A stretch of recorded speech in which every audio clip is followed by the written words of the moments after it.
for just animation and the way he holds it and all that stuff. The animation in this is really nice for PS2. I'm impressed.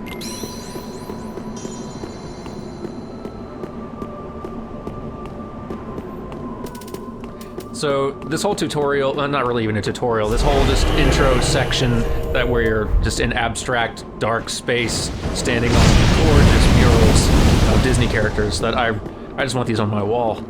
They're so pretty. So the whole purpose of this space, though, is to essentially choose your build. And you're choosing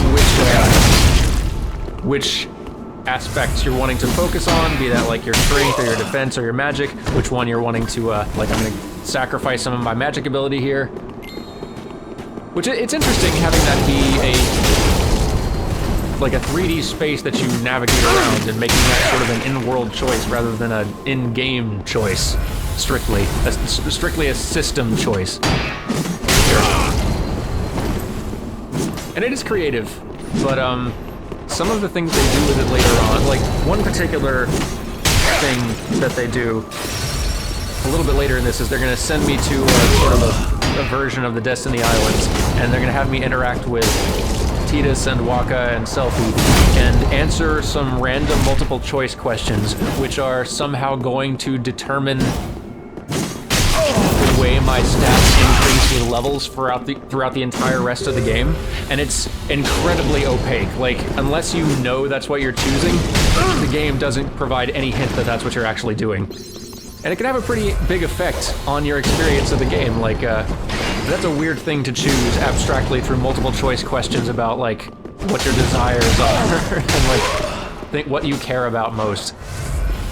I'm not sure I love that particular aspect of this idea, but I'll give him points for creativity, though, in letting you choose your stat growth. All right, anyway, back to animation stuff. So I was talking a little bit earlier about the way Sora is animated is quite cartoony for a Final Fantasy character. And it totally is. And there's one particular move, actually an attack, that I think captures this perfectly. So, well, like, let me finish cutscene stuff first, but then I'll talk about it. So, you know how in various cartoons like maybe Looney Tunes or Tom and Jerry, probably some Disney stuff too, if a character picks up like a sledgehammer or a mallet or some sort of heavy frying pan or something, and they're gonna like swing it over their head and bop like at some other guy on the head with it, the way they'll do that is they'll kind of swing it overhead, and the force of it will kind of send their whole body up into the air, and their feet will be apart, and like split wide apart. Anyway, my point is, Sora does that move almost exactly with his first overhead swinging attack. Like, here we go. Like, here we go. I'm gonna jump, I'm gonna swing, bam! Bop!